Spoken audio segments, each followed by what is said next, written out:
नाभिकीय ऊर्जा ऊर्जा का एक नवीन स्रोत है जिसका संबंध नाभिक के विखंडन के दौरान उत्पन्न होने वाली ऊर्जा से है। विकिरण क्या है? किसी पदार्थ या वस्तु से फैलने वाली ऐसी किरणें जिन्हें ना तो हम देख सकते हैं और ना ही महसूस कर सकते हैं। इसके नुकसान की बात करें तो इसका रेडियोएक्टिव पदार्थ होना ही एक कई भयंकर बीमारियों को जन्म दे सकता है, जैसे कि चेरनोबिल और फुकुशिमा जैसे नगरों में देखा जा सकता है। इसके साथ ही इसका दूसरा नुकसान ये होगा कि सभी देशों के पास प्लूटोनियम यूरेनियम जैसे पदार्थों की उपस्थिति ना होने पर दूसरे देशों के ऊपर निर्भरता बढ़ेगी। अगर किसी नाभिकीय संस्थान में काम करने का अगर मुझे अवसर मिला तो शायद मैं इस चीज़ पर खोज करना चाहूँगी कि हम सैटेलाइट्स और ये जो विमान वगैरह होते हैं इनको उस न्यूक्लियर एनर्जी से कैसे चला सकते हैं, क्योंकि हम देखते हैं कि बहुत बार ऐसा होता है कि जैसे कि हमने मंगल मिशन में देखा था कि हमारे पास बहुत कम फ्यूल्स थे और बहुत सारी चीज़ों में इस सबकी जरूरत होती है। मेरे हिसाब से अगर देखा जाए तो जलवायु परिवर्तन का मुख्य कारण है वैश्विक तपन, जो कि हरित गृह प्रभाव, जिसे हम अंग्रेजी में ग्रीन हाउस इफेक्ट कहते हैं, उसका परिणाम है। अब हरित गृह प्रभाव जो होता है वह उस प्रक्रिया में जो पृथ्वी होती है, पृथ्वी के ऊपर बहुत सी गैसें हैं जिन्हें हम हरित गृह गैस कहते हैं, जो कि सूरज से आने वाली जो धरती पर जो सूरज की किरणें आती हैं उन्हें वापस जाने से रोकती हैं। जब इनकी मात्रा हमारे एटमॉस्फेयर में ज़्यादा हो जाती है तो इससे हमारी धरती का तापमान बढ़ता है और इससे कई जगह पे जलवायु परिवर्तन आ जाता है। विकिरण के कई नुकसान इस प्रकार देखे जा सकते हैं, जैसे कि एक्सरे द्वारा शरीर की स्कैनिंग यदि बारंबारता अधिक बार हम एक्सरे द्वारा शरीर की स्कैनिंग करें तो ये शरीर के लिए बहुत ही हानिकारक है, जो कि लॉन्ग टर्म में शरीर को डैमेज करता है। इसके पॉजिटिव भी बहुत नजर आते हैं। जैसे बृहद स्तर पे तो पहली चीज़ तो यही है कि एनर्जी की प्राप्ति होगी। दूसरा ये है कि इसके द्वारा जो वाटर निकलता है उससे हम इलेक्ट्रिसिटी का प्रोडक्शन दोबारा से कर सकते हैं, जो हमारे लिए बहुत लाभकारी होगा।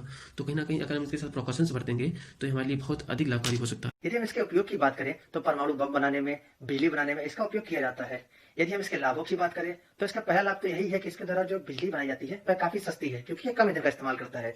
इसके साथ ही कई भयंकर बीमारियों को जन्म दे सकता है। के अपने दैनिक जीवन में कई फायदे देख सकते हैं, जैसे कि कैंसर के इलाज के लिए प्रयुक्त की जाने वाली रेडियोथेरेपी, इसमें मुख्यतः विकिरण के माध्यम से कैंसर का इलाज किया जाता है। दूसरा, एक्सरे किरणों के माध्यम से शरीर की स्कैनिंग, जिसके द्वारा हम शरीर के अंदर के कई फॉल्ट्स को देख सकते हैं। नेगेटिव पॉइंट्स में हिरोशिमा नागासाकी पे यूएसए ने बम गिराए थे तो उसका प्रमाण कहीं ना कहीं अभी भी दिख रहा है, उसका प्रत्यक्ष रूप से उसका प्रमाण नजर आ रहा है।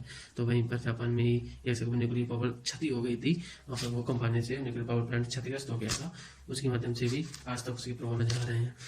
किसी नाभिकीय संस्थान में काम करने का मौका मिला तो मैं वेस्ट डिस्पोजल पे रिसर्च करना चाहूंगी, क्योंकि जैसा कि हम सभी जानते हैं हम कुछ भी यूज तो कर लेते हैं मतलब, लेकिन हमें उसे सही तरह से उसको डिस्पोज करना नहीं आता। Nuclear energy source of energy जिसके माध्यम से वैश्विक स्तर पर ऊर्जा की प्राप्ति की जा सकती है और भविष्य की संभावनाओं पर खरा उतरा जा सकता है।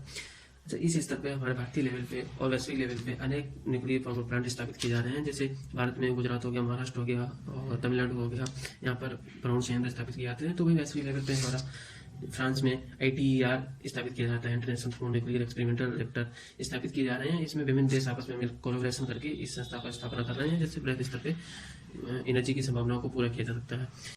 आज के जीवन में जलवायु परिवर्तन बहुत बड़ा खतरा बनता जा रहा है। अगर हम बात करें बाढ़ की तो अभी हाल ही में महाराष्ट्र, केरल, असम, इनमें भारी बाढ़ का सामना करना पड़ रहा है लोगों को, जिससे जीवन अस्त व्यस्त होता जा रहा है। और कहाँ बाढ़ की बात नहीं है, कहीं कहीं अपने अगर यूपी की बात करें तो यूपी में 75 जिले हैं, जिसमें से 55 जिले ऐसे हैं जहाँ पानी की बहुत भारी कमी है, जैसे बुंदेलखंड टॉप पर आ रहा है। और राज्यों की बात करें तो राजस्थान भी आ रहा है। जलवायु परिवर्तन की वजह से ग्लेशियर का बर्फ जो है वो पिघल रहा है, जिसके कारण समुद्र के जल स्तर जो है बढ़ रहा है। इसी वजह से हमारे समुद्र के आसपास के क्षेत्रों में बाढ़ आती रहती है, जिसकी वजह से मानव जीवन बहुत ज़्यादा क्षति पहुँच रही है। जैसे कि किसानों के खेतों में काफ़ी ज़्यादा नुकसान हो जाता है, फसल खेतों में सड़ जाती है और नष्ट हो जाती है। रेडियोधर्मी विकिरण का मापन सामान्यतः बेहद मुश्किल है, लेकिन इसकी प्रभावशीलता के माध्यम से इसके अप्रत्यक्ष कारणों को मानव शरीर पर पड़ने वाले प्रभाव के रूप में देखा जा सकता है।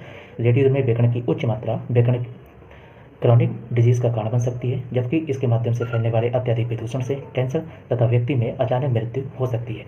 इस विकिरण की कम मात्रा बीमारियों की मात्रा बढ़ा सकती है, जो प्रायः सामान्यतः मनुष्य में नहीं पाई जाती। अगर हम विज्ञान की किसी भी खोज के बारे में बात करते हैं तो वो एक अभिशाप भी होती है और एक वरदान भी होती है। ये सिर्फ उसी चीज पे डिपेंड करता है कि हम उसका कैसे यूज कर रहे हैं।